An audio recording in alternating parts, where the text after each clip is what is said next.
फिनवेल लीवेल के इस वीडियो में आपका स्वागत है। आज का हमारा टॉपिक है भारत में वसीयत कैसे लिखें। इंडियन सक्सेशन एक्ट 1925 के सेक्शन 2H के अनुसार वसीयत किसी व्यक्ति की मृत्यु के बाद उसकी संपत्ति के अधिकार की कानूनी घोषणा होगी। वसीयत एक कानूनी दस्तावेज है जो व्यक्ति अपनी संपत्ति के वितरण आदि के लिए बनाता है। यह स्पष्ट करता है किसे क्या मिलेगा। वसीयत मुख्यतः दो प्रकार की होती है। पहली, विशेष अधिकार प्राप्त। यह सैनिक, एयरमैन, मेरिनर द्वारा बनाई गई वसीयत है। यह लिखित या मौखिक हो सकती है। यदि वसीयतकर्ता द्वारा लिखा गया है तो हस्ताक्षर की जरूरत नहीं है और किसी गवाह की भी आवश्यकता नहीं है। हिंदुओं को विशेष अधिकार प्राप्त वसीयत बनाने की अनुमति नहीं है। दूसरी, अनपेक्षित वसीयतें। प्रत्येक व्यक्ति जिसे विशेष अधिकार प्राप्त वसीयत बनाने की अनुमति नहीं है वह केवल अनपेक्षित वसीयत बना सकता है। हिंदुओं को केवल अनपेक्षित वसीयत बनाने की अनुमति है। इसे दो गवाह द्वारा लिखित और सत्यापित किया जाना चाहिए। वसीयत क्यों महत्वपूर्ण है? सबसे पहला कारण, भारत में फाइनेंशियल प्लानिंग में हमेशा वसीयत को अनदेखा किया जाता है। हम स्वास्थ्य बीमा, जीवन बीमा, निवेश आदि के बारे में सोचते हैं, प्लान करते हैं, पर वित्तीय योजना के सबसे अंतिम चरण यानी कि वसीयत के बारे में हमेशा अनदेखा कर देते हैं। दूसरा, वसीयत नहीं बनाने के परिणाम परिवार के सदस्यों के बीच विवाद पैदा करेंगे। अदालती मामले पैसा और समय बर्बाद करते हैं। तीसरा, यदि कोई वसीयत बनाए बिना माता पिता दोनों मर जाते हैं और बच्चे नाबालिग हैं तो अदालत किसी भी व्यक्ति को नामांकित कर सकती है जो आपकी पसंद का नहीं हो सकता है। चौथा, हर परिवार में स्थिति अलग होती है। कभी कभी मालिक नेचुरल हेयर के अलावा किसी और व्यक्ति को अपनी संपत्ति देना चाह सकता है।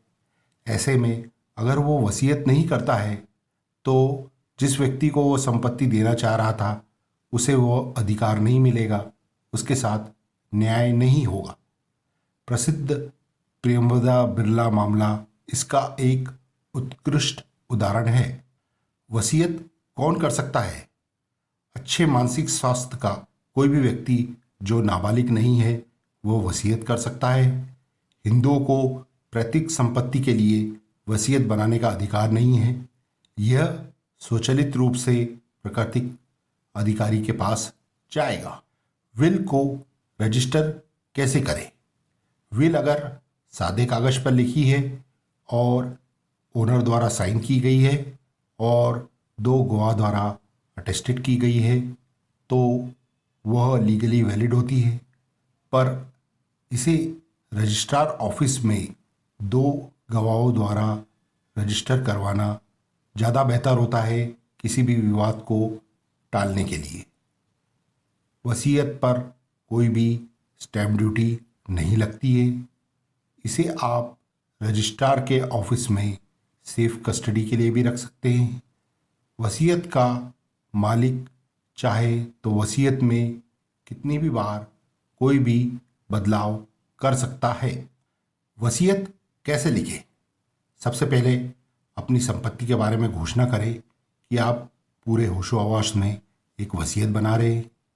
दूसरा, अपनी संपत्ति के बारे में पूरा विवरण दें कि आपकी कितनी संपत्ति है, कितना बैंक एफडी है, कितना इंश्योरेंस है, कितना म्यूचुअल फंड है और भी सारे निवेश के बारे में पूरी जानकारी दें। फिर आप ये बताएं कि आप इन संपत्ति को किस तरह से वितरित करना चाहते हैं, आप किसे कितनी संपत्ति देना चाह रहे हैं, कितने प्रपोर्शन में देना चाह रहे हैं और सबसे आखिरी में इसे दो गवाह द्वारा हस्ताक्षरित और सत्यापित किया जाना चाहिए।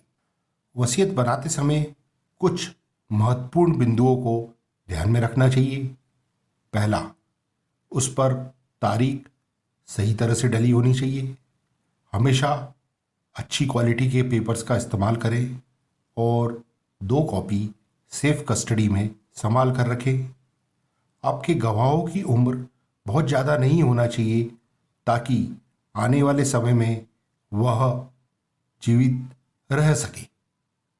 धन्यवाद।